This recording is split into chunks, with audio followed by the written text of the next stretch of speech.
चर्चा करेंगे।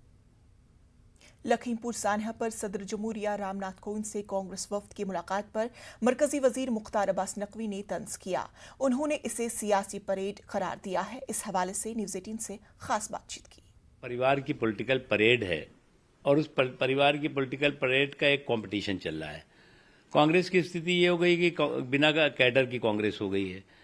अब बिना कैडर की कांग्रेस में भाई बहन जो है वो कोई बहन कहीं घूम रही है, भाई कहीं घूम रहे हैं, उनके जो है वो जीजा जी कुछ और बयानबाजी करते रहते हैं।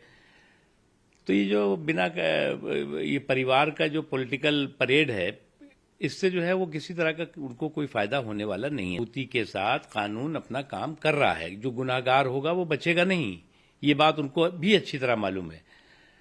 लेकिन उसका भी हम कैसे पॉलिटिकल लाभ लेने की कोशिश करें। अरे भैया, और भी जगहों पे हुआ है, जो वहां हुआ है वो बिल्कुल जस्टिफाई नहीं किया किसी ने, किसी बीजेपी के लीडर ने नहीं किया, किसी सरकार के व्यक्ति ने नहीं किया। लेकिन जो और जगहों पे हो रहा है उधर भी नजर डालो ना। और जगहों पे चुनाव नहीं है इसलिए आप उधर नजर नहीं जा रही है आपकी। जहां चुनाव है वहीं पे आप चकल्लस करेंगे।